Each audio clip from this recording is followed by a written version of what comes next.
celebs, pull up loco. You know we up next, pull up bobos. They gon' be there on repeat, they like, oh no. Where's the mix it up, let's take a photo now.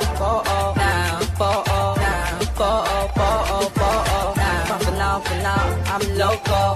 For now, preserve the beat, I'm more loud. I said I'm more loud, I'm more loud.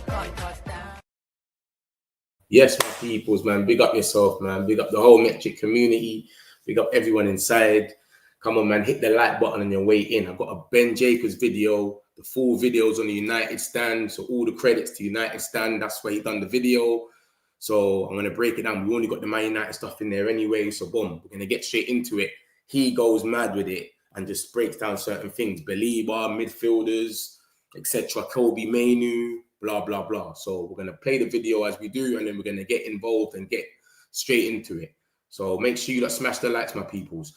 Season when things were not going that well, that Ruben Amorim was kind of prepared to resign, which is a humble and nice gesture. So new into his tenure, if we think back historically rather than now, and the board were never going to entertain that. But we also know that Amorim has said if he goes, he would resign. So there's no need to give him a payoff. And in addition to that, we know that he holds direct and very frank conversations specifically with Sir Jim Ratcliffe. So the mentality of Amorim is very much that he felt like he couldn't get the best out of these players. The project was not going in the right direction. I don't think he'd wait to be pushed. I think he'd go to the club and it would very much be mutual. We're not there yet. And I suppose it must be noted that even though naturally, because it was humiliating, the defeat to Grimsby and even the Fulham draw have put more scrutiny on him, the loss to Arsenal was seen in very positive terms. And I think regardless of tone of manager or body language or speculation about his future, it's obvious that the Manchester United hierarchy don't want to be in the same position as they were with Eric Ten Hag, where they backed Ten Hag over the summer following speculation over his future, only to find after a few games he was gone. And then similarly with Ruben Amorim, he's been backed with more money than was anticipated in this summer. There might still be more to come through the door, but it's clear that Benjamin Sesko, Matheus Cunha, Brian Mbeumo, and you can even argue the likes of Mount and Bruno Fernandes, if you're talking about chemistry, not just new signings, they haven't had that much time to kind of work together. So I think the only way that Amorim would consider his future is if he gets sort of a vibe from the dressing room that these players are not prepared to work with him. And we know historically at Manchester United, there have been times where the dressing room has worked against the manager. In fact, more often than not, before several key departures. But at the moment, I think Manchester United's board are not looking to make a change this early. However, the thing that people don't appreciate is that this is not just about Amorim and would he consider going. This is about a board that simultaneously in backing Amorim expect more from Amorim. So it's not just, here's your signings, now have time. It's, here's your signings, now we're doubling down. And there's double the pressure, there's double the expectation, and there's an instant feeling that there needs to be some kind of progress here because he's had his full pre-season. So there will be a lot of talk if results don't improve over Amorim. But at the moment, it feels like manager and board are pulling in the same direction. But Amorim's well aware that from day one this season, he's under significantly more pressure than last season, not just because of results, but because of the fact that he was back during the summer. Yeah, as I've said on previous shows, the decision to add a new midfielder and at least try for Carlos Baleba was Amorim saying, go out there and find an elite midfielder now. And as we now know, part of that is because there's a question mark over the future too of Kobbie Mainoo. And we know that there has been and may well continue to be Saudi interest in Casemiro as well.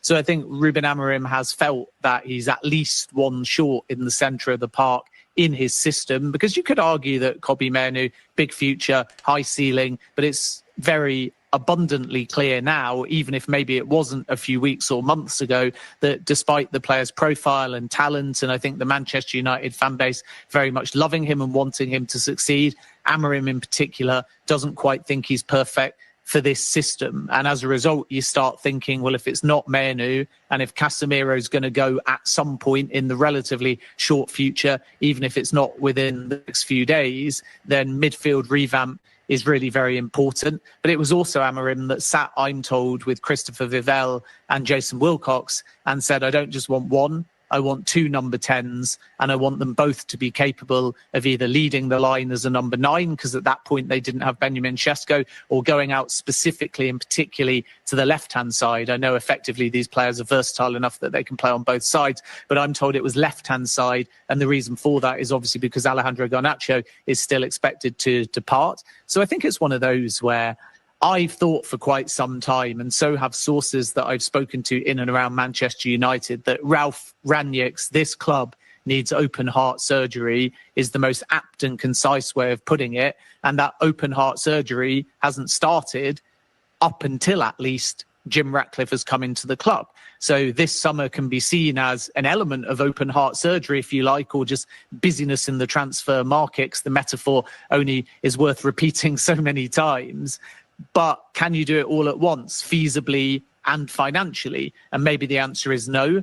And of course, that's the sort of irony of being quite busy in a window and having money to spend. If Manchester United had briefed and stuck to this 2 signings, 100 million, tight PSR headroom, Jim Ratcliffe says on record that the club's basically running out of money. If that had stayed the brief, expectations would have been lowered. But when you suddenly see they might have been prepared to bid for Baleba and it might have taken 100 million plus, add that to the money that they've spent and an ongoing pursuit of Sene Lammens, and even though they are projecting future outgoings and spending some of their 2026 summer budget, it's obvious that there is actually quite a lot of money to spend. So that leads to this irony where suddenly the club, the manager, most in the fan base are thinking, well, if we are prepared to do that, then why haven't we added this midfield and goalkeeper right now as well? So I think the level of ambition they've shown in other areas has only put more scrutiny in parts of the field where they still need to strengthen. But there's still that sort of disciplined nature in the market of not being reckless, of not panic buying. If you can't get Carlos Baleba, if Angelo Stiller isn't available, if Adam Wharton is not going to be sold this window, I think the last thing they want to do is take 30, 40 or 50 million on any midfielder rather than close the window with no midfielder, keep possibly Casemiro for another year, Bruno Fernandes expected to stay for another year, very possibly keep Mainoo for another year. Amorim really likes Manuel Ugarte. It won't be perfect, but it's better, I think, in Manchester United's eyes to do that than necessarily buy a midfielder for the sake of it and eat into some of their budget for January or next summer when they very likely will return for a player like Baleba, thinking at the moment that he's not available now. And then with the goalkeeper situation, they are working on it. Sene Lammens is very much seen as a player for the now and the future. He was excluded at the weekend. I'm told that was Antwerp's decision. In other words, the player would have played, but Antwerp obviously feel that this sale may happen. At the time we're live, they're not there yet, but they're also not far off. Manchester United wanting to pay about £17 million, Antwerp wanting somewhere close to £20 million. Huge gulf in valuation this late in the window can be a problem, but this is under 5 million. So I still think there's a realistic chance that that one gets done. And then Bayindir and Onana are both expected to stay. I don't know where the links with West Ham came from. I'm not so sure that Saudi's a viable possibility for Onana either. But I think the point here is that Andre Onana will go to the Africa Cup of Nations. So the expectation is if Sene Lammens gets over the line, Bayindir may well stay. Onana will become a number 1 up until the Africa Cup of Nations. And then we'd have a really interesting, I think, dynamic, because you would think Lammens will come and play over the festive period. And then if he does well, there'll be a big debate as to whether he keeps the number 1 jersey or Onana comes back from the Africa Cup of Nations and assumes it as well. So goalkeeper for me is going to be the one to watch between now and the end of the window. He had now, even though they're as close to the player and Manchester United downplay that anything of note is advancing, but whether it's now or whether it's in June or early July next year, it's all the same financially. So I sense with Baleba, they were saying, we want him in 2026, so we're going to take the budget from 2026 and we're going to try for 2025. And then Brighton said not for sale, and Manchester United feel at the moment that that stance is genuine. And even though the player would be open to a move, he's not agitating in the way that Yohan Wissa or Alexander Isak are. So it wasn't about money. It wasn't about reservation over cost. It was the fact that right now, Manchester United feel that there's no price at which Brighton will sell. So in exploring the deal, you do two things. The first is the legwork. So if they return in a year's time, when there'll likely be competition, the player remembers that. And I think that was important with Benjamin Sesko, because Manchester United pitched the project a year ago. Newcastle's pitch to Benjamin Sesko was 2022. So it was fresher in the mind of Sesko what Manchester United were offering. So legwork is one thing when you get competition in a race. And the other thing is, if you go to the player side and you get buy-in, you hope that that's leverage. So they will have known that Brighton were likely to say no. But if you can in any way discuss or agree terms with the player, and Brighton are aware of that, then when you then go forwards to Brighton and hold those talks, maybe it puts a bit of doubt in their mind. Maybe you're gambling on the fact that the player says, I'd rather go now. And all of this can give you a chance at a transfer that if you do it the other way around, it's going to be near impossible. Because if they went through the front door to Brighton and said, is Baleba available? And Brighton said, no chance, then it's a lot harder to sort of talk to the player or build a narrative or a possibility around it being feasible this summer.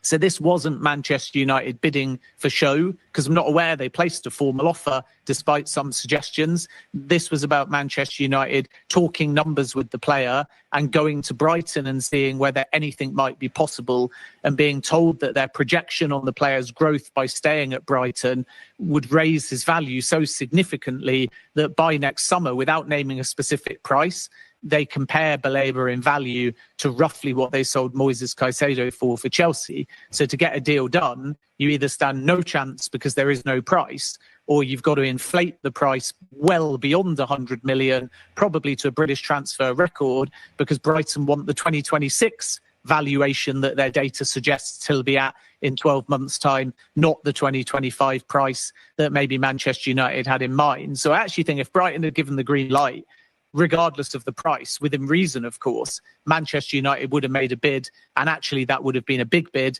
and very possibly a package in and around 100 million. But the point is, there was no price. And if you want to protect the club-to-club relationship, because you're going to be back in a year's time, it can actually be very beneficial to walk away, because if they say no and then you bid and then it causes headlines and the club don't like it, then you're in a position where next time you need to deal with them, your club-to-club relationship can be a bit damaged. So because they think Brighton's stance is genuine, they've backed off. And I'd be surprised it would be one of the stories of the window if anything happens now in these final days.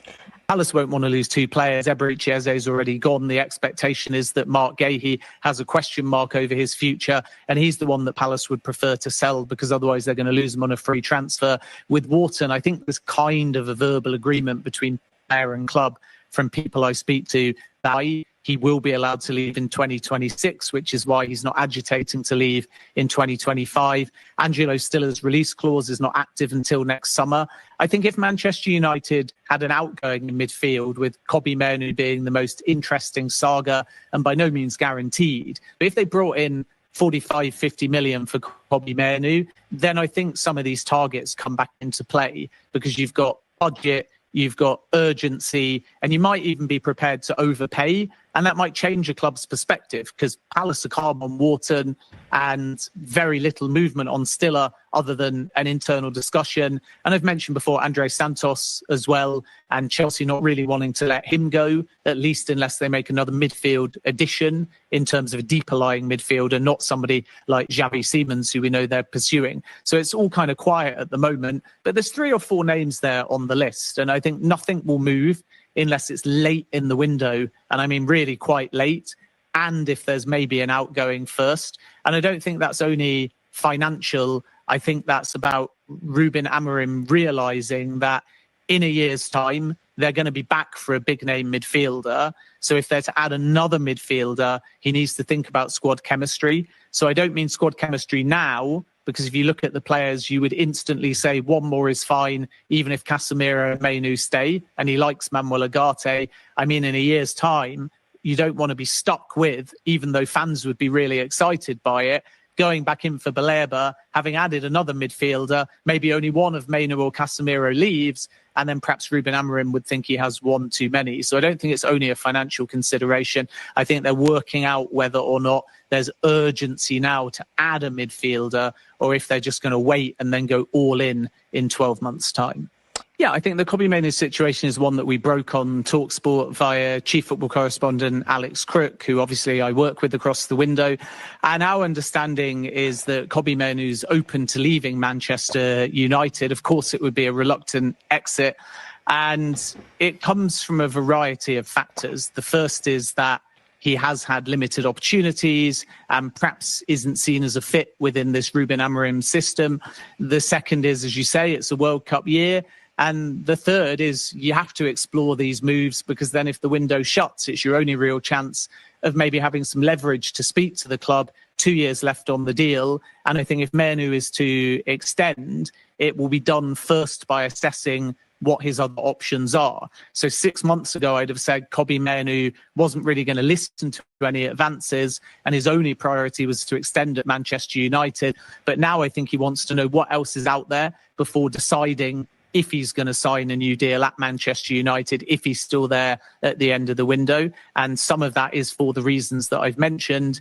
And this is going to be a fascinating one, because Manchester United don't ideally want to lose Kobbie Mainoo, and yet with 2 years left on the contract, if he's not going to sign a new deal, or if all parties think that he's not going to get opportunities under Ruben Amorim, then suddenly you might want to take that money and that pure profit on the books. And the number I'm told is in and around £45 million. Not saying Manchester United would necessarily accept, but they would certainly engage. From Mainoo's point of view, even though we've heard links with Premier League clubs, I'm told two things. First of all, that he's very open to going abroad, staying in Europe. And the second thing is that he's very particular and would like to join a club with Champions League football. So there is some substance in the Napoli interest, although nobody has approached Manchester United yet. Within the Premier League, Chelsea and Newcastle hold a historical interest. I think Newcastle might be in for another deeper lying midfielder because Sean Longstaff departed. And if, for example, Alexander Isak was to go and they only get one striker in, a Callum Wilson replacement, you might see a scenario where not just Anthony Gordon plays as a makeshift 9, but also potentially a possibility of Joe Linton moving from midfield into Eddie Howe's front 3, again freeing up a spot in central midfield. But at the moment, Manchester United don't have any approaches from any clubs. We've heard links as well with Atletico Madrid and Real Madrid. I think Atleti are genuine, and Conor Gallagher could go at some point too, whether now or in 12 months' time. Real, I had it a bit more downplayed. But the Mainoo side, sources there tell me that they've had inquiries, which is kind of quite normal. So it doesn't mean they'll lead to anything significant, but they've had kind of cursory phone calls, or they've had people contact them from 10 plus clubs. That's the level of interest. And I think in many ways, now the cat's out the bag, that Mainoo is at least open in some respects to exploring his options. And let's be very clear, one of those options remains staying at Manchester United. I think a lot of clubs have come out the woodwork. So it is a slightly difficult and in many ways tense situation. Firstly, because you have a player that actually deep down would love to just stay at Manchester United, be wearing the shirt every week, be kissing the badge, and never have to think about leaving Old Trafford, because he is Manchester United through and through. But then you have the cold, hard reality of, is he going to get opportunities? Is he favoured by the manager? And do the club, if not, in with that pure profit? And sometimes players, even if they love the club, change their mind. And I think this was kind of the same with Mason Mount when he joined Manchester United, where Mount loved Chelsea. Mount was a Cobham graduate. Mount would have liked to sign a new deal. Mount wanted more opportunities, but for whatever reason, Chelsea and Mount just couldn't agree a new deal. Some say that was on Chelsea. Some say that was on Mount. Either way, they drew a line under it. He was sold, and now he's a Manchester United player. But Mount's preference was to play for Chelsea every week and be a one-man club. And I think Kobbie Mainoo is kind of that mentality. But in a World Cup year, and when you're young and when you're out of favour, sometimes you have to reassess. And that's what's going on at the moment. It's unclear how it will pan out. But what is obvious is that Mainoo is looking at all options, other clubs and of course still staying at Manchester United. And if he's there when the window shuts, then I think they're going to have to get in a room and not just discuss a new deal, but discuss specific pathways, because it's becoming increasingly unlikely that Mainoo would just sign file and talent. And I think the Manchester United fan base very much loving him and wanting him to succeed.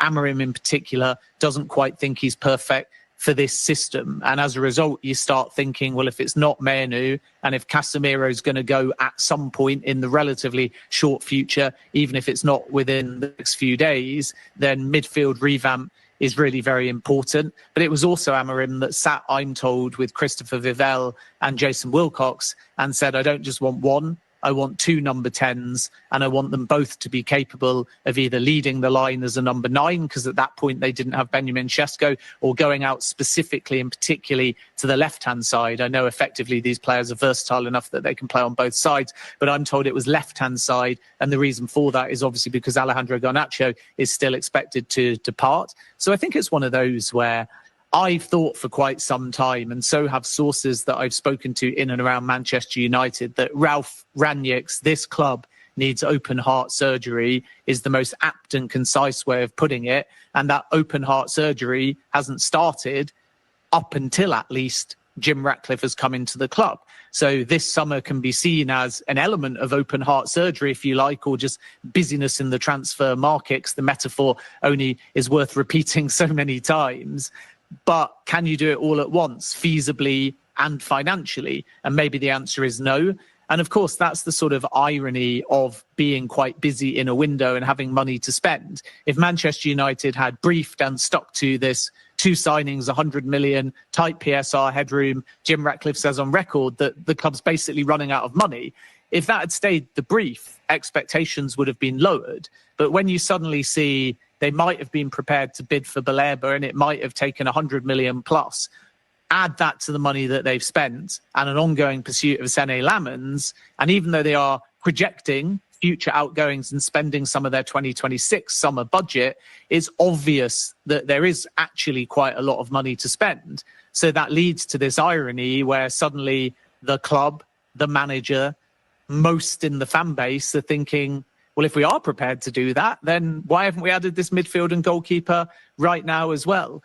So I think the level of ambition they've shown in other areas has only put more scrutiny in parts of the field where they still need to strengthen. But there's still that sort of disciplined nature in the market of not being reckless, of not panic buying. If you can't get Carlos Baleba, if Angelo Stiller isn't available, if Adam Wharton is not going to be sold this window, I think the last thing they want to do is take 30, 40 or 50 million on any midfielder rather than close the window with no midfielder, keep possibly Casemiro for another year, Bruno Fernandes expected to stay for another year, very possibly keep Mainoo for another year. Amorim really likes Manuel Ugarte. It won't be perfect, but it's better, I think, in Manchester United's eyes to do that than necessarily buy a midfielder for the sake of it and eat into some of their budget for January or next summer when they very likely will return for a player like Baleba, thinking at the moment that he's not available now. And then with the goalkeeper situation, they are working on it. Sene Lammens is very much seen as a player for the now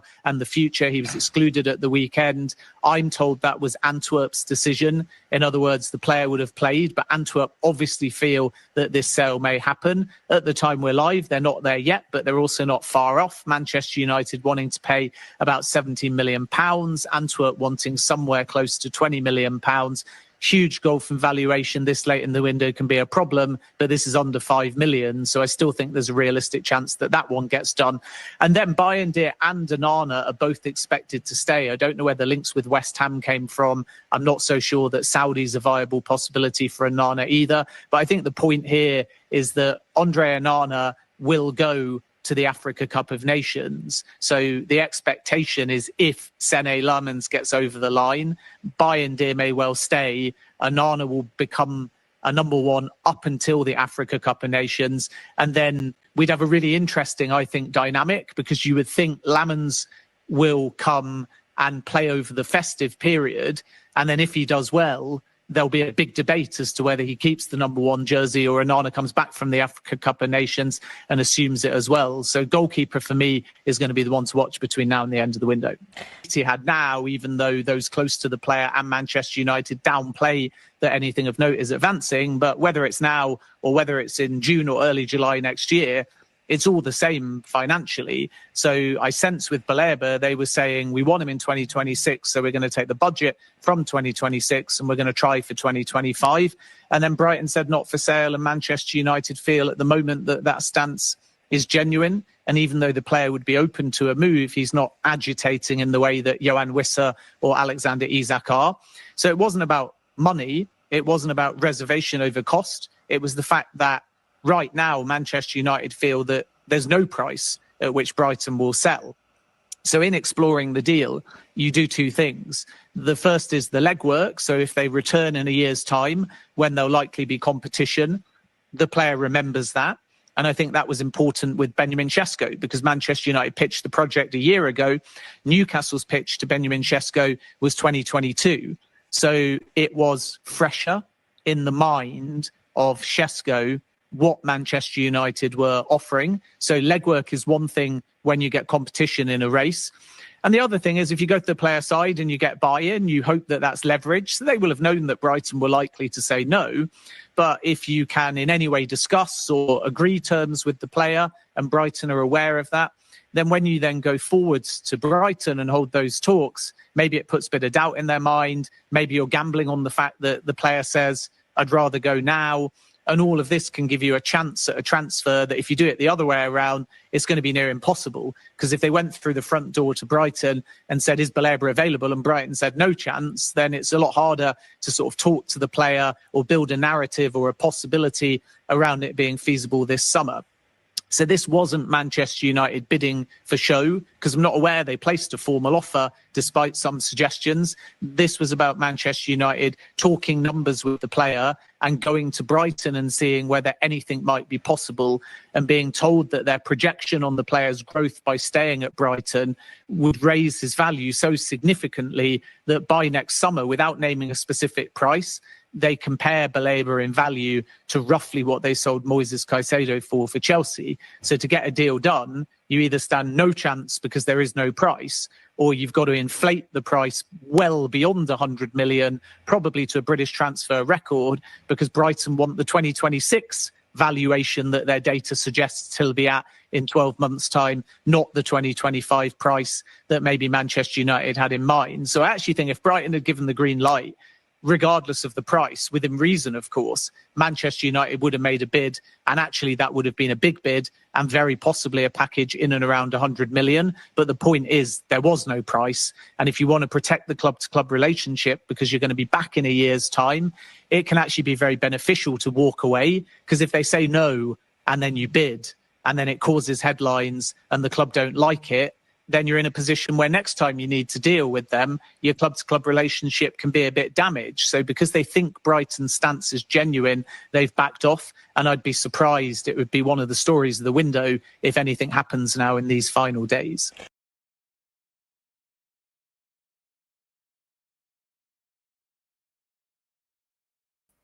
My thing was on mute. That's Ben Jacobs, man. That was a lot to take in. Smash the likes, my peoples.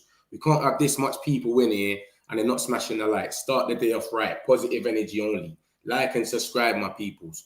Yeah, the full video is obviously on the United Stand if you want to go watch the full thing, but like and subscribe. We're going to break it all down, everything. I'm going to grab these comments in a second. Let's start off with how we were speaking about the midfield. Let me take the banner off.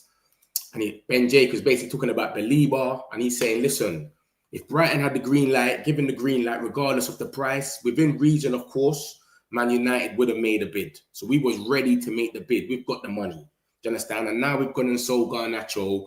We've definitely got the money. Do you understand?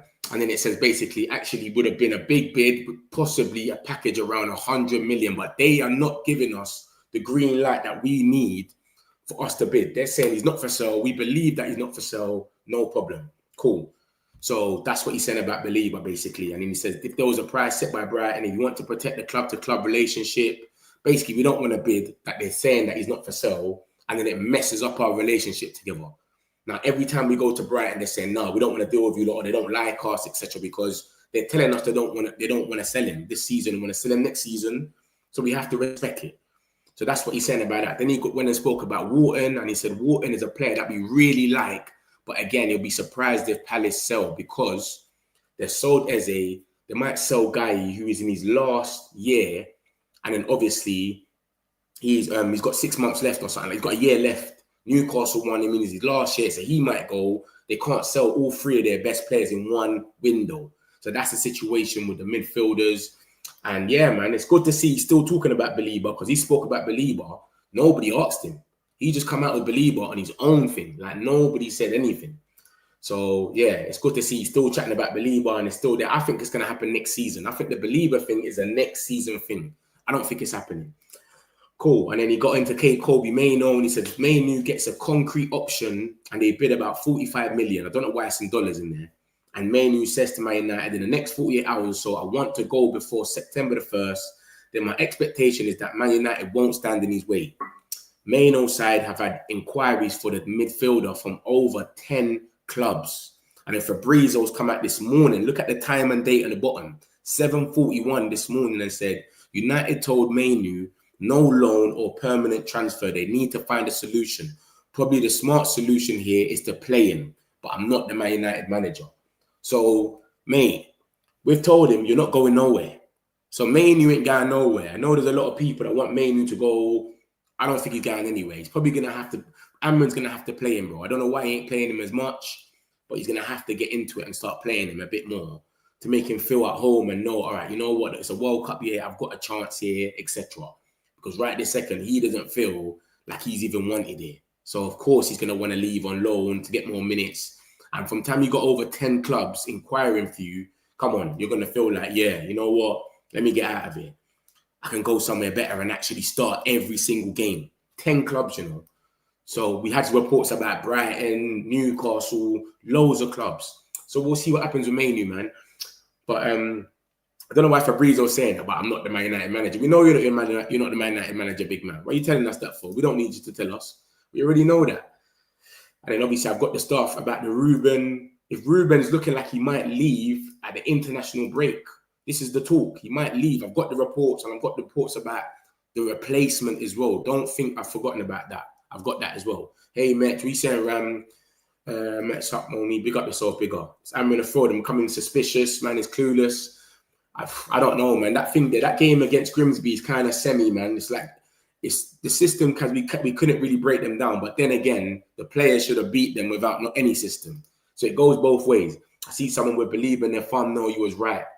Alex Talks Football had it up. Oh yeah, yesterday. Yesterday I said someone's definitely gonna come with a thumbnail in their someone's definitely gonna put believe in their thumbnail today. Because we've got the Garnacho money. I said that. Yeah. You're funny still. I'll say that she done it, yeah.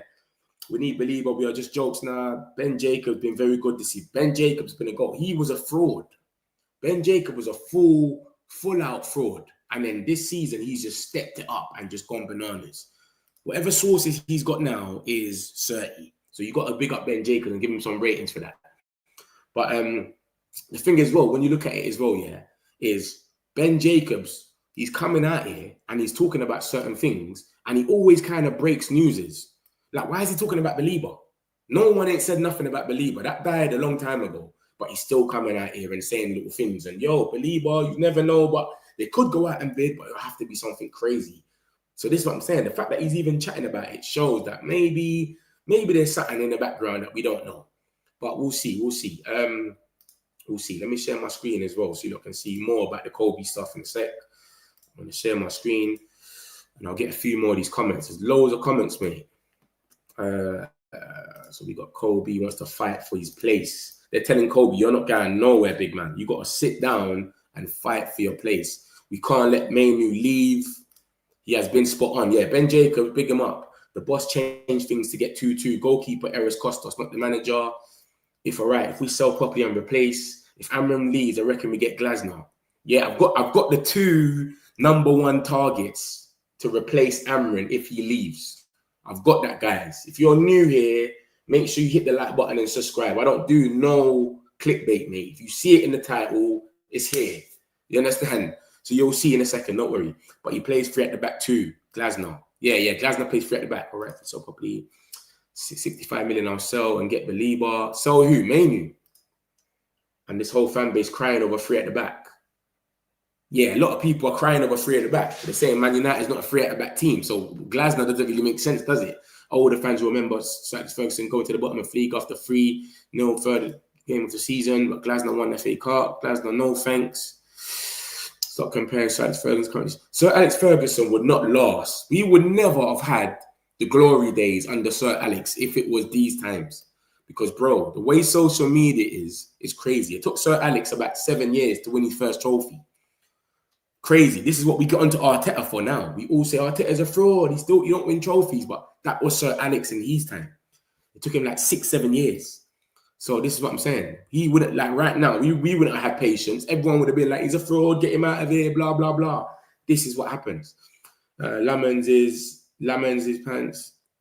Lamens is shit, his pants already, and he's not even... You don't rate Lamens, lad. Who do you want instead then? Are you a Donnarumma guy then? I don't understand. Why are you not rating Lamens? I killed him on purpose. Xavi, Hernandez, or you want Xavi, yeah? All right, let me get into the rest of the news. I'm going to get like 3 more of these comments, get into the rest of the news, and then I'll get these comments again. Do you think against Burnley we'll see a tweaking tactics? Boy, that will be the first time we see it, but I think it's going to be more the fans. It's going to be more the players need to go up and turn up because of the embarrassment that happened to them. So the players have to sit there and go, we need to go crazy. The fans are going to be going mad because it's Old Trafford. So we've got options why we should be going mad. Do you know what I'm trying to say? I don't think he needs to change the tactics or tweak it, but it will be interesting to see because he's always said, you can't change nothing. I've been a player myself. When the manager changes, you can see its weakness. So I don't think he will change. Amorim needs to change his system. He said we might not bid for Baleba. Shake my head, worst news of the day. Oh, Ben Jacobs. Yeah. Ben Jacobs said we might not go for Baleba because we might not want to ruin the relationship with Brighton. Do you understand? That's the only reason. But he said next season, we might go, we've done the groundwork already. We've already done the groundwork. So Baleba can be there next season because he was keen to come. So we've done what we needed to do with Baleba, with personal terms and all this stuff. So next season to go in for him again, it might be easier now because Brighton are ready to sell him. He's keen to come. It's easier now. It's 1, 2, 3. So that's what he said about Baleba. Set piece Burnley is crazy. Set piece for any club is crazy. Set piece for Grimsby was crazy. It don't matter. Amorim needs to change his system. He played Onana because Bayern there was shit at every corner. Bro, we are the worst team when it comes to corners, bro. Set pieces. I always thought we didn't have a chance to get Baleba this summer unless we approach and begin to win. Yeah. My thing was we get Baleba next season. Casemiro leaves. 350k off the wage book. Simple. Everyone's happy. That's a spot there. Casemiro spot. And then Baleba comes in. But then all the reports were coming out saying different things that we want Baleba to be a backup to Bruno. I don't know. I'm confused. But we're going to get him next season, it seems like. Hopefully, we just ain't got a mad race. The only other team I could see being in for a 6 is probably Liverpool. And are they even going to have money like that unless they win things? Because they're probably going to buy Isaac. So only Liverpool. Man City's got Rodri, that Nico Gonzalez. Arsenal's got Declan Rice, Zubamendi and Norgard. Chelsea's got Lavia and Caicedo. Who else is there? Do you know what I'm trying to say? Like, who else is going to buy him? That needs a DM. Tottenham. Maybe Tottenham. If Tottenham are doing well, they get Champions League. Maybe them if they don't sign Paulino on a permanent. Don't think they will sack him, but he will walk after the Burnley game. Yeah, that's the talks. That's the talks. I'm going to show you the articles in a second. Quite frankly, buying there is better than Onana. Bro, I was at Fulham. I was baffed. I was like, bro, buying there is whack compared to Onana. Onana's better because Onana kicks better. So I was like, Onana's better than him, man. Why is Ruben playing buying there? Bro, I understand now. This geezer, his hand is like jelly, bro. Literally, bro. The weakest wrist I've ever seen in my life, brother. Literally. You could probably pull his wrist off if you pulled off his watch. It's that weak. Forget about him. Ruben is here for the long term. Why don't fans understand he needs time? You don't want to go and get another person in. Amorim is not Ten Hag. Amorim will not change his system. You must do something during the game. It doesn't work. If there's no space for Kobbie in the system, maybe the system isn't it because he's our most talented. I don't know where he doesn't fit. But it's good that Kobbie doesn't want to leave. Kobbie doesn't want to leave. That's what he just wants. He just wants a loan, but he doesn't want a permanent because he doesn't want to leave. He loves Man United. Doesn't want to leave. That's good at least, isn't it? He's not sitting there saying, I want to get out of here. I hate it. No. And my thing is, remember, guys, the under 12s, the under 15s, the under 18s, the under 21s do not play free at the back. So what's going to happen to them when they get to Amorim's system? Say they get promoted. Say we get the little JJ kid and Wayne Rooney's son and all these guys get promoted to the first team. They're not used to this free at the back system, so they can't fit in straight away. Do we sell all of them as well then? So all of our academy players, we just sell them if they can't fit in the system. That's why I'm not rating the sell Kobbie thing. Obviously, if he can't fit in, no problem. We'll try and fit him in when we can or whatnot. But, bro, we can't be selling them, saying you don't fit the system, sell him. That's crazy. That's madness. You know what I'm trying to say? As long as Amorim is at the club, Kobbie must go on loan, else we have another natural situation. Hit the likes, my peoples, man. Smash the likes, man. The likes are not making no sense. We've got more people in the chat than the likes, man. Start your day off right. No clickbait over it. Everything here is gourmet official. If you're new, make sure you subscribe. Let me get into more of the news and I'll get back to these comments. So this is what Ben Jacobs gone on and said about Amorim and the keeper situation. The mentality of Amorim is very much that his head is, he felt like he couldn't get the best out of these players. The project was not going in the right direction. I don't think he'll wait to be pushed. I think he'll go to the club. Sorry, I think he'll go to the club and it would be very much be mutual. We're not there yet. That's him going and saying, yo, I want to go. So there's no way he gets sacked. It's if he goes up to the club and says, I want to leave. I can't get enough out of these players. And remember, he's quotes the other day, he's saying, these players have shown what they want. These players have shown what they want. That's him basically saying, I can't motivate them. They're not pressing. They're not intense. I can't motivate them. So there's reports coming out saying that Amorim was emotional after the thing. You've seen him be emotional already. Remember, Man United are the worst team in the world, whatever. We're the worst Man United team ever. And then he come out after, apologize. He gets emotional and he gets these feelings. So they're trying to say, like, after the Burnley game, they want him to stay, but he could go and quit. He said, we'll talk after the game. So him being stern as he is, especially if we don't win this Burnley game.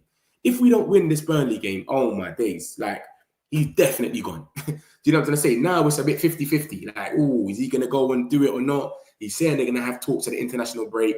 So what's going to happen? But if we don't win that game, it's crazy. And then it says it was Amorim's decision to find a midfielder. And he feels he has at least one short. He also wanted 2 number 10s that can lead as a number 9 or that can go on the left-hand side.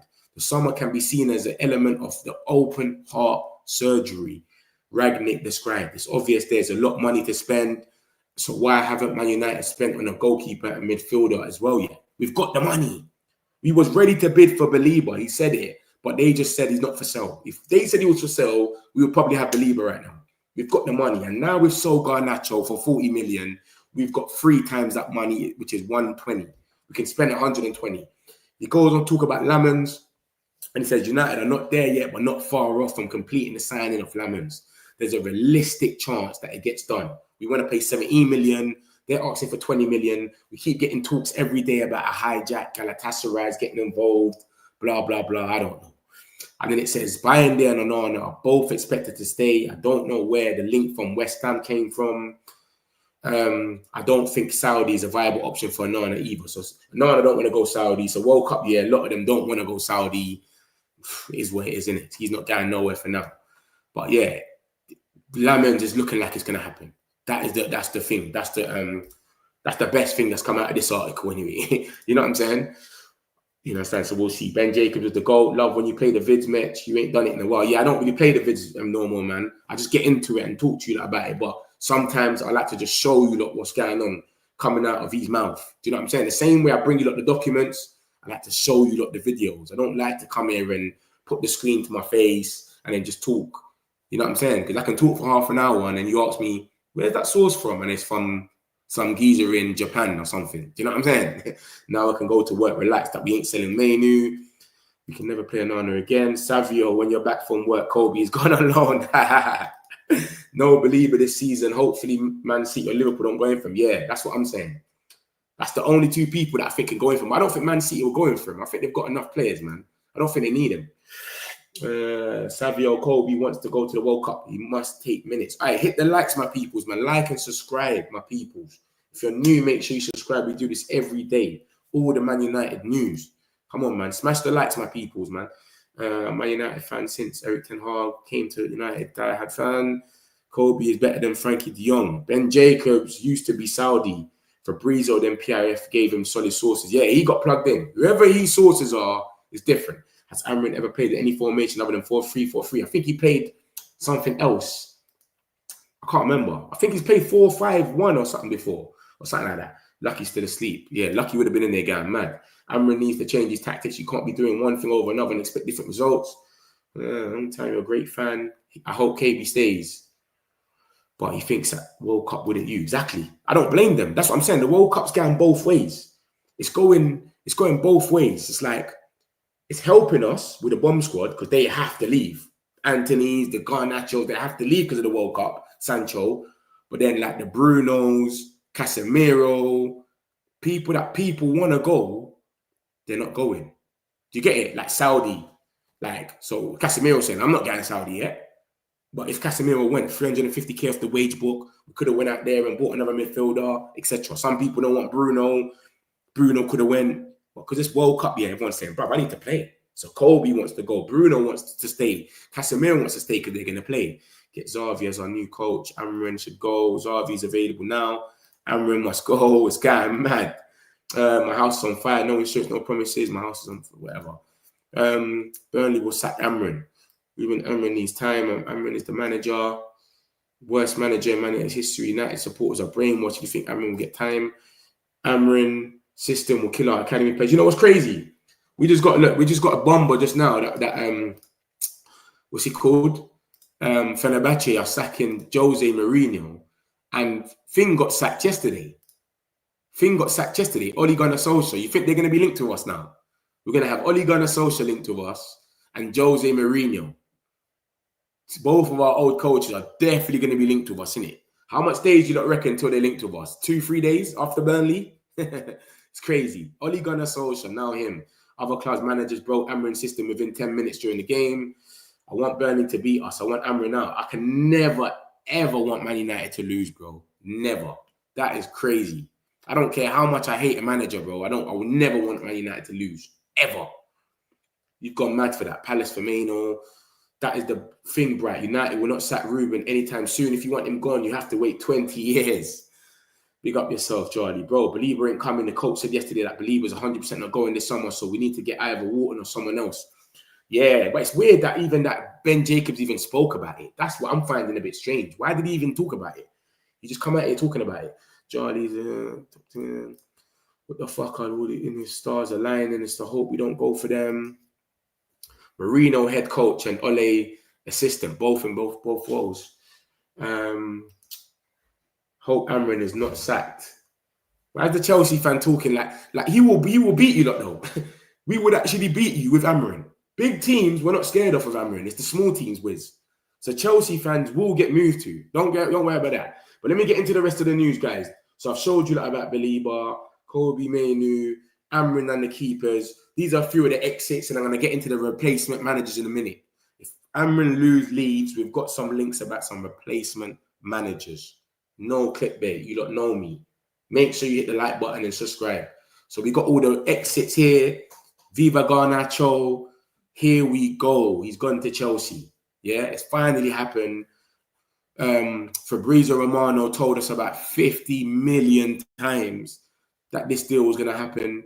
He put his whole life on the line for this deal. He said, bro, I maintain my position. I'm 100% sure it's going to happen. Blah, blah, blah. This is how much times he told us. He told us probably more times. I couldn't be bothered to get it all that it was going to happen. And we finally got the here we go for Garnacho. So he's going to go there. It's £40 million.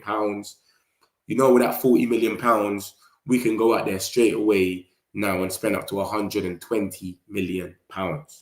Do you understand? So people keep talking about Baleba. I told you that someone was going to put Baleba in their thumbnail. I told you that yesterday. And who told me that earlier? Someone told me that early in the chat. Yeah, look, the thumbnail was in someone's thing. So there you go. I'm always right when it comes to the thumbnails, man. I know I can see it coming in. But yeah, Garnacho's gone. So that's one that bites the dust of the freedom fighters. Rashford's gone. Garnacho's gone now. Højlund, we've got a verbal agreement reached with Napoli. So basically, that's meant to be done. Fabrizio ain't done the here we go yet, but he's basically saying it's mad close. And his reports have come out this morning about he's ready to fly to the medical or something like that. So yeah, we'll see what happens with that. And then obviously we got the Kobbie Mainoo stuff. He wants to go out on loan. I don't know if this guy's going to go out on loan or not. We're telling Man United have said he can't go out on loan. We don't want you to go on loan. He's saying he wants minutes. So what's going to happen then? It's all weird. Like, do you understand? Look at that. Players are increasingly losing confidence in their goalkeepers. That is mad. Do you know how crazy that is? The players are increasingly losing confidence in our goalkeepers. Imagine that, bro. Imagine sitting there, being a defender and saying, if I don't tackle this player right now, we're 1-0 down. Because this goalkeeper behind me fills me with no confidence. Imagine that. Imagine like Liverpool, like Van Dijk and that. Van Dijk and Konate. Konate's been having a shit show this whole thing, yeah. Someone like Liverpool, Konate can get beat and they still got the confidence that Alisson might bail me out. Alisson might make a save. Arsenal, same thing.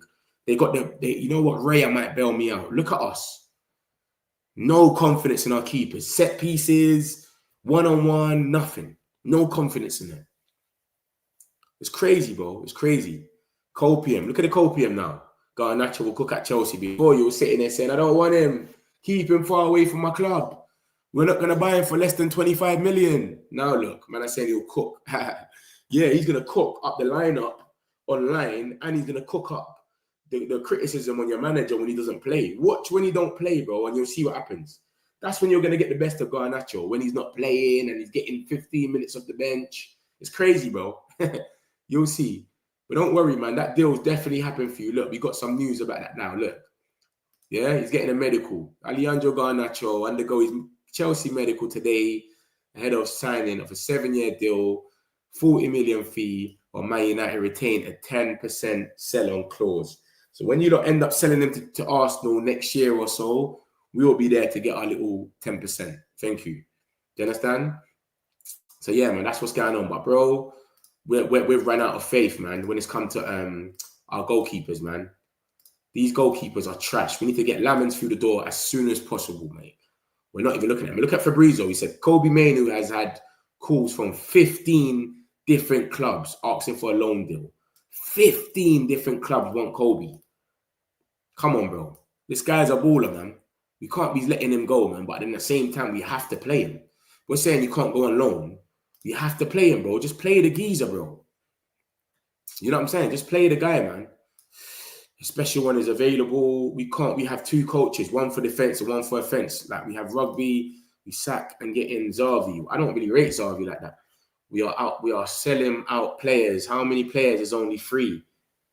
We've sold Rashford on a loan, Anthony and mostly Højlund. And then we got, Garnacho and Højlund. Anthony's close, very close. Very close. But I'm tired of putting here we go soon on my titles now. I'm not even putting it no more. I'm only going to put the here we go. What do you expect Amorim to do when some of these players are just lazy, soulless millionaires, no courage and sportsmanship? At least show some desire to play. Amorim should stay and clean up all the shit accumulated over the years. I hear you still. I hear you. I don't think we'll get a midfielder if Garnacho will play at all at Chelsea. This is what I'm saying. He's going to be, the Chelsea fans are doing copium. Some of them are saying, bruv, we've got bumped. 40 million is crazy. Some of them are saying, bruv, he's going to cook. Trust me, he's going to cook in our system, bro. Is he even going to play, bro? And he wants to be the star. He thinks he's Ronaldo already. You get me? He already thinks he's Ronaldo. So what is he going to do when they've got about 100 wingers over there? So either he plays and he gets taken off, or he doesn't play and he gets put on with 20 minutes to go. Either way, is he going to be happy? Do you remember that tweet? Club has decided not to go for a goalkeeper because they believe these 3 goalkeepers are good. Yeah, and then we went for Lamens, bro. And then we went for Lamens straight away. Bro. So I'm not believing that.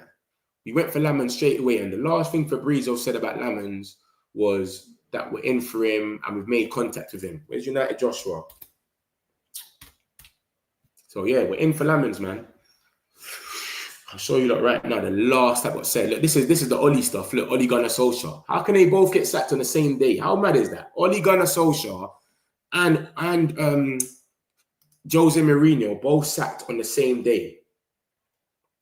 You know what I'm saying? What's this now? Something just come out. Look, let me show you lot. You know me, I drop all the bombers for you lot, man. If you lot are new, make sure you like and subscribe. We get all the bombs here first, live and direct. I don't put the camera to my face, bro, for an hour. I'm showing you lot what's coming out on the spot, and you're getting all the Man United news. So make sure you hit the like button and subscribe. Man United play, look at that, 15 seconds ago. You're not getting this on no other channel that quick. Man United players consider the humiliating League Cup defeat to Grimsby Town to be a new low, and confidence is dwelling in their first and second choice goalkeepers. Bro, they're tired, man. He made the mistake for both goals. Both goals, bro. This guy was trash. Trash, bro. This is what I'm saying, man.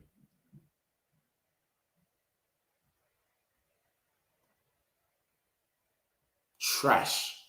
I don't blame them, bro. I don't blame them. I actually don't blame them. This guy is pony, man. The man's wrist is so... And you know what's crazy? The whole world probably watched that game and that penalties. So you know everyone in the Prem is just going to be blasting the banana. That's what they're going to say now. Don't even place it. Just blast it at him. He's got a weak wrist. Just blast it at him. So remember, it's like that with corners as well. If his wrist is that flappy and made of jelly, bro, just blast it. Blast the banana and you'll get luck. But cool, let me get into the rest of the stuff before people come in here thinking that I'm just jamming it. Let me show them. Was that a bomber? No. So cool, that's what's come out of that thing. This is the goalkeepers, man. It's not looking good, man. It's literally not looking good. What's come out there? Anything come out?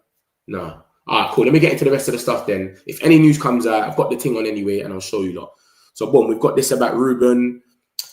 This is the chat about, look, Amorim will hold talks with United in international break. Comments at Grimsby raise concerns over future. Sources believe it was a heat of the moment and no plans to change coach. Yeah? So like they said, there's no plans to change the coach. But a lot of people think he's going to leave himself after Burnley. He's going to go out there and leave. So let me show you that now. And I've got the article to show you that the replacements in a second. Don't worry. But yeah, so there's no plans to change. And the United boss set to clarify at Friday press conference. So Ruben's going to have a press conference today. We're going to see what he says. Obviously, he's going to talk about it. Is he going to apologize again the same way he said, man, this is the worst Man United in history? And then he apologized after because it was a heat at the moment. Do you know what I mean? Is it the same thing? We'll see. Then it goes, Ruben Amorim retains the backing of the Man United board and will be in charge for Saturday's match against Burnley. Ratcliffe is prepared to give Amorim time to turn things around at Old Trafford. That patience will mostly likely be put to the test in the coming weeks if United continue to struggle to win matches. Ruben Amorim will have showdown talks with Man United hierarchy following Saturday's must-win game against Burnley. Do you understand? That's a must-win game. I think he walks after that if we don't win that. Where there is reluctance to sack Amorim after less than a year in charge, then the acceptance among the United hierarchy that he must oversee an immediate upturn in results to carry on. Remember, everyone was saying this guy's going to be to December. We'll give him to December, 10 games, 50, whatever. It's gone mad now where it's like everyone wants him out now. I know the Grimsby thing is mad. The Grimsby thing is mad. But this is what's going on. Ruben international break. So they're thinking that he might... They're saying that he's going to stay, but there's bare reports are coming out saying that Ruben Amorim might leave after the international break. This is the fear, that he might just leave after his comments saying, "Oh, we'll see, blah blah blah, international." So this is where that is going a bit mad. So we'll see, man. We'll see what happens, man. Yeah, we'll see what happens. We'll see what happens. Look at this. Look at. Let me show you something. Look. What's this? Wiz. We've got the Chelsea fan Wiz in here. Big up Wiz, yeah? He's still in there, Wiz. There you go. There's Wiz there. Let me show you something, Wiz. This is what you need to get ready for, Wiz. This is what you need to get ready for with Garnacho. Look at this. Look at this. Look at this. Look at this. Look at this. This was on the 16th of February last year. A Chelsea fan put a picture of Garnacho in a Chelsea kit and said, Garnacho to Chelsea, who says no? Garnacho's little brother says, I say no. His little brother is so active on tweets and on the internet. This is what you got to deal with. You're dealing with a whole family's worth of immaturity, bro. This is what you got to deal with. I say no. You just wait until he gets a little bit of minutes or the manager comes out and says his name or something. You wait till that and you'll see what happens. This is what you got to deal with Garnacho, mate. Stuff like this. Him and his little brother that leaks lineups and that. The geezer leaks lineups. It's crazy, bro. This is what you got to deal with. So he said this on the 16th of February last year. I say no to Chelsea. And now he's a Chelsea player. But he always tweets crazy stuff. You understand? He's been putting lineups out. They're just bare controversy, bro. They'll retweet stuff. Garnacho will retweet stuff. So be ready for this Wiz. Wiz Paparazzi is a Chelsea fan. Everyone let him know in the comments about Garnacho, his attitude, his ego. Let him know what he's on. Big up yourself, man. Man United do need a very good keeper, though. Man United do need a very good keeper. Onana needs to leave. He's worse than before. I want Man United to go lower leagues and get players that will younger, play with hunger. Onana did it on purpose. I know him from the days of Ajax. Onana is terrible and Garnacho won't play for Chelsea. The man needs to live. He is wasted. Mad. They said the same about Ten Hag and sacked him on Monday. Backing off the board, not the players. Yeah, it's crazy. So let me show you about the Ruben Amorim stuff. So this is what I said just now. We're going to see what happens. It's a big game with Burnley, but they're saying that they're not going to sack him, but they still feel like he might walk himself, etc. So this is the Ruben Amorim stuff. And then we got this. This is the article. I told you that I don't do no clickbait at all, bro. Indicator, the guy that broke the Baleba news, has come out and said, exclusive. Look at the date, 28th, which was yesterday. Ineos Group not afraid. Shortlist is ready. Surprise front runner ready to take the job. 2 of the names on the official shortlist to replace Ruben Amorim are Oliver Glasner and Andoni Areola, among others. These are the 2 people in the name. And if you look at the article there, I broke it down, I've put it there for you lot so you can see it. We understand 2 of the names on the official shortlist are Oliver Glasner and Andoni Areola, along with others. Glasner is the name currently being talked about the most within the boardroom. And our understanding is that Glasner will be delighted with the opportunity to take the job at Old Trafford once it's available.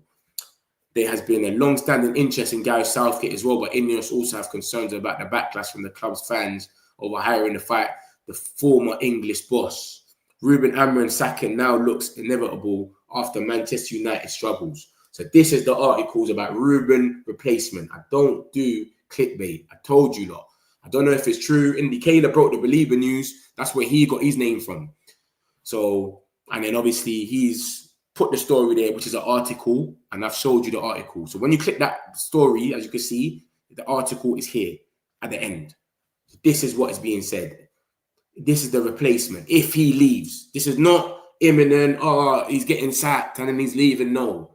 If Amorim leaves, like he said, we're going to talk after Burnley international break. If he turns around and says, I'm leaving, then this is going to be the 2 people that he said. And if you look at the bottom, it says Ruben Amorim sacking now looks inevitable after Man United struggles.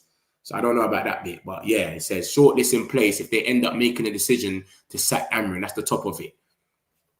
So I don't know, man. We'll see what happens, man. But this is the shortlist. Is Andoni and Glasner. And this is what Andy Cole Indicator is saying. Like I said, he's got a few things right. He got the Baleba thing right. He got the Rodrigo thing right. I don't know him for nothing else. But that's the 2 things he's got right. And then he's come out with this yesterday. It's on Twitter. You can go and look at it yourself. The article's there. You can go and read the whole article. I just got the main bit for you lot. And yeah, Court Offside said the same thing as well. Boom, boom, boom, boom. So we'll see what happens with that. But this is not, we're sacking Amorim and going for them. No, this is if Amorim leaves, this is the replacement 2 targets. And I think it probably will. I think that's easy to kind of guess because if you look at Tottenham were going for Jose, Conte, Ange. They were going for bare people that was not in the Prem. They didn't really know the Prem. So they came and tried to put in their system. They didn't understand it. They've turned around now and said, listen, we're going to go for someone that's in the Prem. Let's go for Frank. And it seems like it's working for them now. So maybe that will be the next step is, you know what, forget all this trying to get someone out of there. Let's just go for someone in the Premier League and go and keep it moving. Do you know what I'm trying to say? They will know the league a bit more. So we'll see, man. Let's see. We'll see what happens to that, man. But this is what's going on. So look, we got some more news. We've got some breaking news. Look, this is what I'm saying to you. Look, don't have this nowhere, man. You're not having this nowhere where you're getting breaking news left, right, and centre, man. Like and subscribe, my peoples. The idea of Real Betis is to buy around 50% of Anthony's value for an amount of approximately 25 million. Betis will present their final offer in the coming hours. What are they talking about, bro? What do you mean 50% of his value? What are you on about? Just pay the guys money, bro. What are you on about, bro? They're moving mad, Betis, man. Every minute they're talking some nonsense, bro. Every minute they're coming with buy some rights and buy some seats and bro. Just pay the money, bro, and let's call it a day. But yeah, this is the main news of the day, man. Like I said to you, lot, man. Main news of the day. Let me get a few of these comments. It's funny that Tom at 40 will be many times better than other. Onana doesn't know where he is. Absolutely, yep. Alta doesn't seem to have courage to lead the defense. Show some balls. Yes, 100%, man. Them two are the worst set. Amorim has lost more games, 19, than he has won 17 for Man United. Worst goalkeeper I've ever seen. Pathetic at pens, drops to the floor. What are we paying for? It's crazy. His bro has been told to re-in it now, I bet. Bruv, just wait until it goes left for them, though. It's all good now. Garnacho's going to be the guy who'll probably come off the bench. He'll be fine. Wait till he ain't getting minutes or something. And it's the World Cup year. You're going to a team with about 70 wingers, mate. So we'll see. We are lucky Garnabage. That's calling them Garnabage. Garnabage is gone. Chelsea can enjoy him. He'll be worse than he was at United. Garnacho will shine at Chelsea goal after goal. The board is back in Glasgow following the difficult season after improving on 15th to 16th. So we said, Steph, you're on some, we shouldn't part ways then. We should literally stay with Amorim. September 20th. Jose Mourinho left on his own consent. I prefer to take him back. Got a backbone and got a game plan. Great on tactics. I will get. But I don't like this. The football though, man. I know everyone will settle for anything right now, but that football is crazy right now. Does everyone want to sit down and do that football though? Do you know what I mean? You know that football that we just sit down and fully counter-attack, fully. Bro, they're talking some madness with this Anthony stuff, you know. Man's talking about 50% of rights. That is madness, bro. What are they on about? 50% of rights. Who wants to be buying rights, big man? Just give us the money, man, and just keep it moving. Simple as that. We don't want no rights or nothing. If the results remain the same, I think Amorim should go. Wow, shocking. They already have their replacements ready. This is what Indicator's saying. I don't know how true it is, but like I said, he's brought the Baleba news, and he brought the news about Rodrigo going to City, which Fabrizio backed up a few hours later. And he's just saying that they've got their shortlist ready, surprise front runner to take the job. And then he said the two names that are ready is Glasner and Iriola, but Glasner plays the back three. So a lot of people are saying the Man United way is not to play a back three. We shouldn't be playing a back three. And if these players don't understand a back three, how would it make any sense to go and get Glasner? If these players don't understand what they're doing in a back three, then is it just the tactics then? Are we saying the back three's cool? It's just the tactics that are not being the best. Or are we sitting there and saying, let's not play a back three at all? I don't understand. Do you know what I'm going to say to you? What are we saying then? Because people are saying the back three doesn't work in the Premier League, but Glasner won an FA Cup. People are saying a back three doesn't work in the Premier League, so Amorim, we shouldn't play a back three. So what are we getting Glasner then? Why are we going to go for Glasner if Amorim walks? Remember this as well, guys. This is only if Amorim leaves. He's not getting sacked. There's no reports out there saying that he's getting sacked. This is literally saying if Amorim turns around and leaves after the Burnley game, because that's what he was saying. He might have calmed down by now. You know he's an emotional guy. But he was saying that maybe I can't motivate the players. The players have shown what they want. We will talk after the international break, blah, blah, blah. So if Amorim turns around and says, I'm leaving, then these are the two names on the official shortlist to replace Ruben Amorim and it's Oliver Glasner and Andoni Areola. These are the two. And and that article, that's where he broke the news. The article there is the one at the end. So when you press the article from Indicator, that's that one at the end right there. I'll make it a bit closer so you lot can read it and see it a bit more. There you go. But that's the article there. Look, we understand two of the names on the official shortlist are Oliver Glasner and Areola. Glasner is the name currently being talked about the most. So Glasner's number one. It's not even Areola. I don't know why I got Areola's picture there. It's Glasner that's number one. Glasner's the name that's being talked about the most within the boardroom, and our understanding is that Glasner would be delighted with the opportunity to take the job at Old Trafford once it is available. There has been a long-standing interest in Gareth Southgate as well, but Ineos also have concerns about backlash from the club's fans over hiring a former England boss. Ruben Amorim's sacking now looks inevitable after Man United struggles. Obviously, like I said, if Amorim leaves, this is not going to be nothing about Amorim getting sacked. He's not getting sacked. They're not sacking Amorim. The reports have come out, he's getting backed. So Amorim ain't getting sacked. Yeah, look at that. Amorim will hold talks with United in the international break. Blah, blah, blah. Sources believe it was a heat at the moment. Amorim retains the backing of Manchester United board and will be in charge for Saturday. Ratcliffe is prepared to give Amorim time to turn things around. Yeah, he's not getting sacked. Let me make that clear. In case you thought that because of the title or something, Amorim report replacements. He's not getting sacked. If he chooses to leave, these are the two targets that are going to replace him. So let me get a few of these comments, man, and let's see what I've gone. But yeah, that's where we're at, bro. So it's not they've lined up replacements to sack him, but these are the. But maybe it's easy to just sit down and make a story like that though, because Glasner's doing well with Palace and he plays a free at the back, and Areola is the flavour of the year. Everyone's been talking about Areola, what he's doing with Bournemouth. So maybe that's all it is. They're just guessing. Who knows? You know what I'm trying to say? So who knows, man? Anyone come in with still struggle because of that midfield? It's unbalanced. Yeah, for many seasons, despite whatever formation, you twat. You dissing me. Who are you talking to? Who's you saying that to? I don't understand. Are you having an argument with someone in the thing? I don't understand. What are you talking about? I ain't said nothing about struggling. So is he talking to someone in the chat or what? Let it be known you're talking about Andrew. Is he arguing with someone in the chat or something, bro? Amorim lost more games than points gained. Amorim should be sacked before the future of the club will die and it's going down as Garnacho leaves. Garnacho leaves? That's got nothing to do with anything, bro. This geezer had an attitude, ego. So I think Garnacho had to leave regardless, man. You understand? Jose Mourinho get it done. Or rather Xavi. Them other managers, the pressure will swallow them up. If he wins games, Amorim's attack doesn't win anything. He wins games, Amorim's attack doesn't win anything. Oh, Jose Mourinho. That's mad. Let's stop catering for players who are unable to play a formation. Simple back three does work. Chelsea won a league with it. Change of manager really makes no sense because formation ain't changing. Exactly. Glasner plays a back three though. So what are we doing? Are we going to go with Glasner? I don't know, man. It's a weird one. It's a weird one still.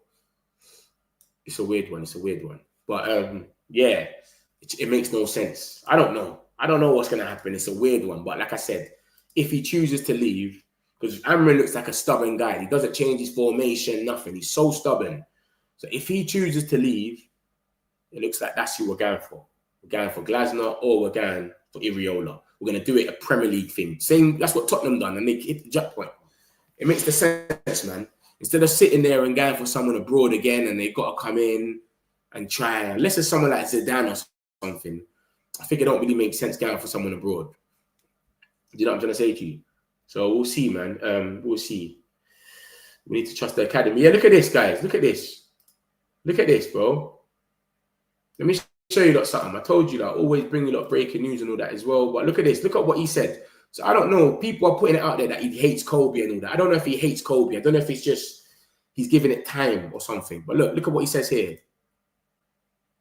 He says, look, Ruben Amorim, I want players like Garnacho and Kobbie Mainoo. We need to trust the academy. He said this on the January the 31st, bro.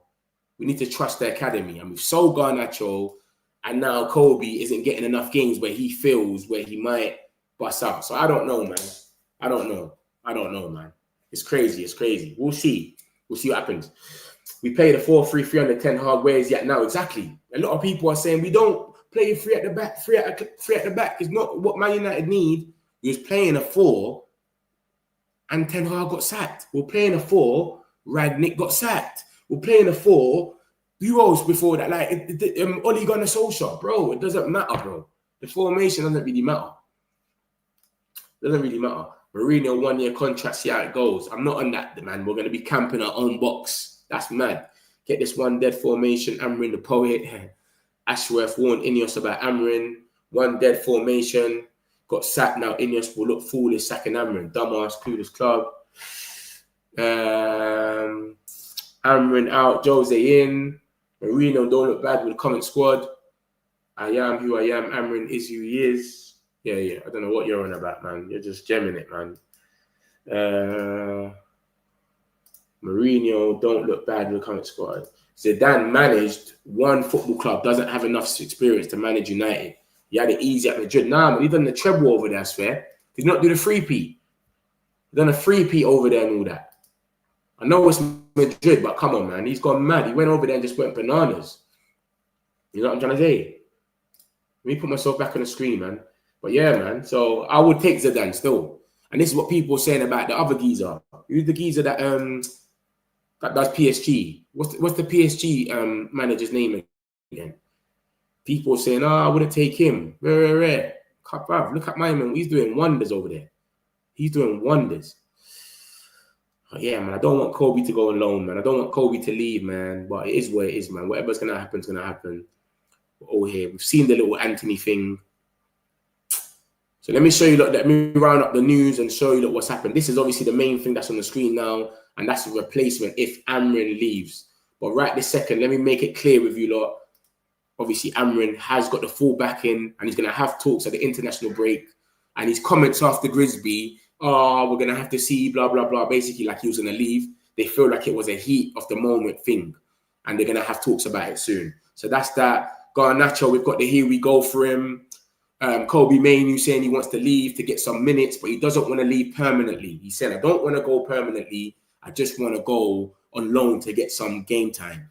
We've got a verbal agreement reached for Rasmus Højlund. This is coming from Italy. We haven't got the here we go yet. So just be easy, but it's agreement. It's done, more or less. Obligation to buy 40 million. We got 40 million with Garnacho. You know we can go and spend 120 million.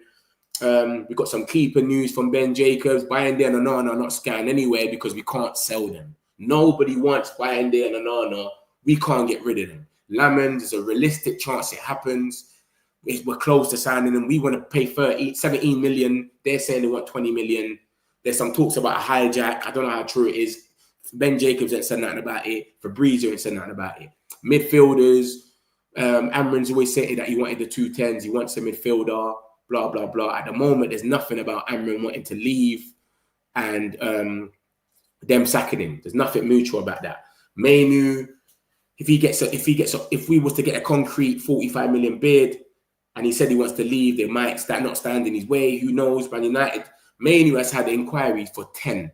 That was yesterday from Ben Jacobs. Today, Fabrizio said he's had 15 clubs. So it's gone up by 5.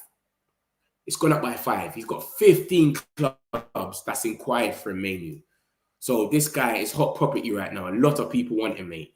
Yeah, so we'll see what happens, man. But we do not want to loan him. And then we've got this news about United told Kobbie Mainoo on loan or permanent, you're not going anywhere. Then we got this news about the goalkeepers. We are not trusting them. We're not trusting them. There's an all-time low, and no one is trusting the goalkeepers right now. It's gone mad. Kobbie Mainoo, he wants to leave on loan, blah, blah, blah. Look, let me show you. Look, what's this?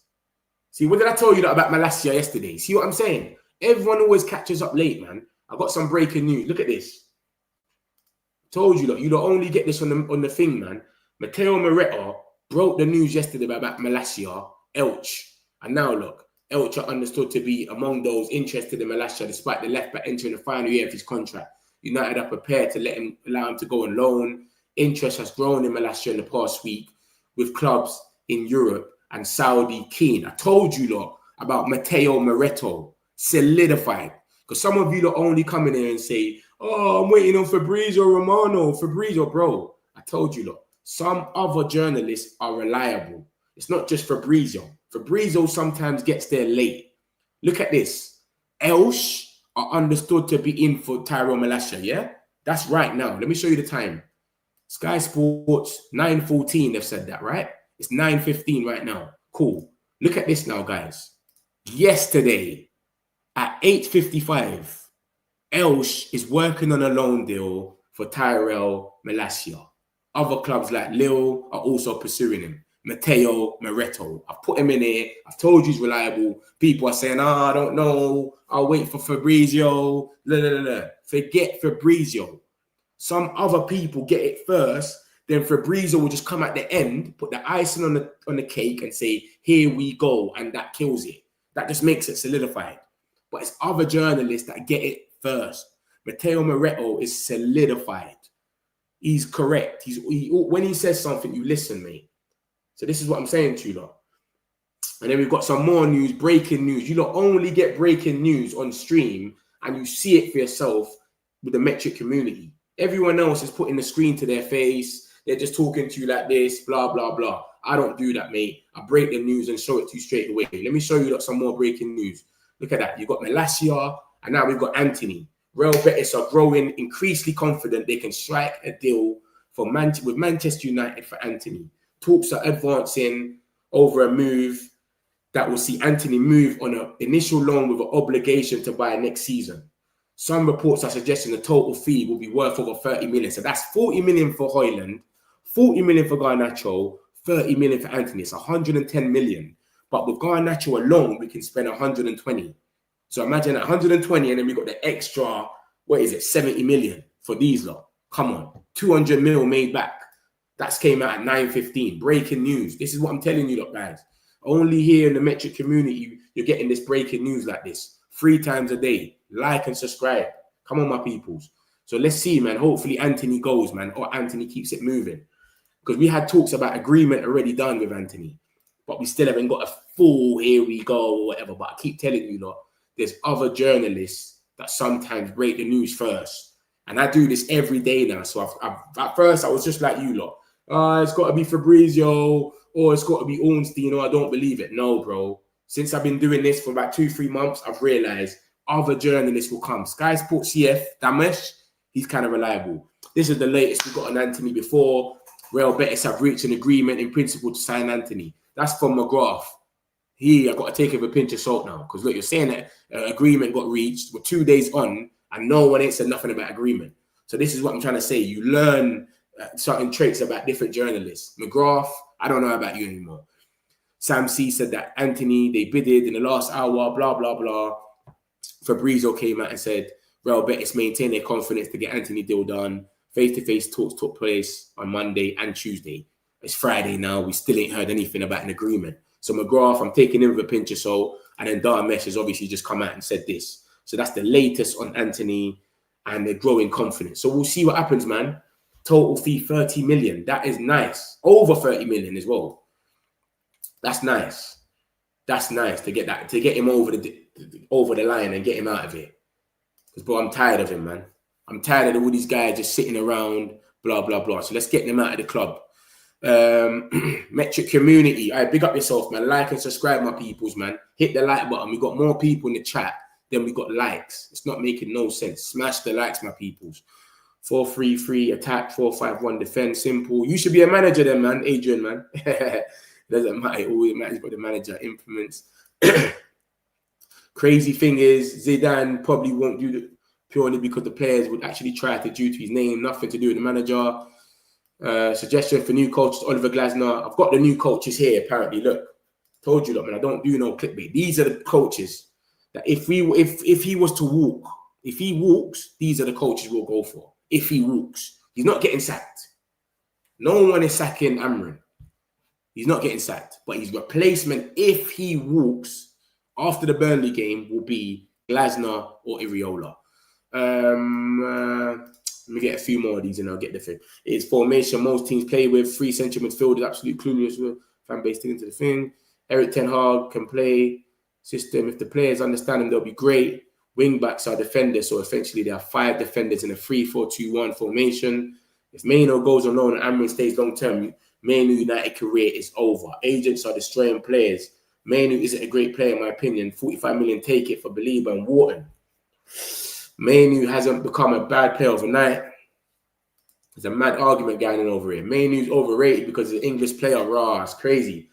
Better than the poet. Boy, it's going mad over there, man. So that's the situation, man. We've seen the Anthony stuff. This is the Baleba stuff. Ben Jacobs spoke about it. I don't know why he spoke about Baleba. I thought this was done for this year. But he's come out and spoke about it. So maybe something's brewing in the background. He said if Brighton had given the green light, we would have bidded. We would have 100% bidded if he gave the green light. But Brighton haven't given the green light. They said he's not for sale. If they said he was for sale, we would have 100% bidded for Baleba. So, but we don't want to mess up the relationship with Brighton, because obviously they've said he's not for sale and we believe them that he's not for sale. So if we turn around now and actually bid, we're taking a piss, because it might mess up Baleba's head again. Raw, am I going to go? Am I not? It's going to be all over the news. They don't like that. And then he just says, yeah, like he said, we want to protect the club-to-club relationship. It can be beneficial to walk away. And next season, they're saying that he can go. So we've done our groundwork already on Baleba, where we've agreed personal terms, etc. So we've already got 1 foot in the door. So next season, if we come in with that bid now, he's already said it is where it is. So we'll see. And then we've got Wharton. He's obviously talks about Wharton, and he said Adam Wharton is one that they really like, United like. But again, I'll be surprised if Crystal Palace let's sell him, because they've sold Eze, they've sold Eze, and they're looking to sell Guy. Mark Guy is looking to go to Liverpool soon. He's got 1 year left on his contract, and he's not signing a new deal. He's refusing to sign a new deal. So he's definitely going. So they're saying they're not going to sell all 3 of their best players. They'll sell Eze, Mark Guy, but they're not going to sell Adam Wharton as well. I showed you a lot about Mainoo already. There's 15 clubs in for him now. It was 10. When I put this report out, it was 10. By the time I've come online, it's turned into 15. So that's how much people want. What's his name? That's how much people want Kobbie Mainoo. 15 teams are in for him. So he can't be a bad player. People are saying they think he's mid, but there are 15 players, 15 teams that are in for him. Let me show you, lot. 15, over 15. It might be 20. Over 15 clubs are calling Man United for a loan deal for Kobbie Mainoo from England, Spain, Italy, which is Napoli. Many clubs are calling, but Man United are very strong in their position of not wanting him to leave. You've got to sit here and fight for your place, is what United are saying. So that's the situation with Kobbie Mainoo, etc. These are the exits. Højlunds looks like he's more or less gone. Verbal agreement has been reached. That's coming from Italy. We ain't got a here we go or nothing yet, but all they've said is it's mad close and he's ready to travel, blah, blah, blah. Garnacho, we got the here we go yesterday about Garnacho. He's gone to Chelsea for 40 million. Remember, with that 40 million, we can go out there and spend 120 million now. So, yeah, man, like, it's looking promising. It's looking real promising right now. I've just showed you Anthony, 30 million. And obviously, we got the loan thing there about Mainoo. So, we'll see what happens with this, man. We'll see what happens, man. But Højlund's got an agreement, verbal agreement. And that's from DiMaggio, who's been very good for Højlund news. He was bad for Sancho news with Juventus, but he's been good with Højlund news. And this is how much times that Fabrizio was telling us that he's going to go. Here we go, is coming. Chelsea, Garnacho. He tweeted about him so much times that it just got mad. This is some more news that Matteo Moretto said yesterday, that Malacia is going on loan. He's looking to go on loan to Elche. And then obviously Jadon Sancho is reconsidering going to Roma. I don't really know the source. And then obviously the Sesko penalty. Sesko is the last outfield player to take a penalty. They're saying that he had cramp in his leg or something, and all that dropping and all of that. So yeah, we'll see what happens with that, man. And then obviously we had this stuff about Ruben. They're not international break's going to be big. Blah blah blah. They don't want to sack him, etc. But if he chooses to leave, then this is the front runners to replace him. Iriola and Glasner. Glasner is meant to be the top one, and he plays a free at the back. So is it a situation where you replace him and you get someone that's in the same system just to do a bit better? Or do you go out there and change the whole system to a 4 and get Iriola? But this is if Ruben decides to leave. Remember that, guys. Ruben isn't getting sacked. I hope no one's coming in here thinking that I'm saying Ruben's getting sacked, they're replacing him. No. If Ruben decides to leave, this is who will be replacing him. So that's the situation with that. So that's everything that's come out in the last, from last night and today, etc. So yeah, my people, man, we'll be back on later with all the Man United news. Make sure you don't hit the like button on your way out and you subscribe. Make sure. So I'll see you lot all in a bit, man. Peace. Got some celebs, pull up local. You know we up next, pull up mobos. They don't see, they on repeat, they're like, oh no. Where's the mix it up, let's take a photo now. Photo now. For now, I'm local. For now, preserve the beat, I'm more loud. I said I'm more loud.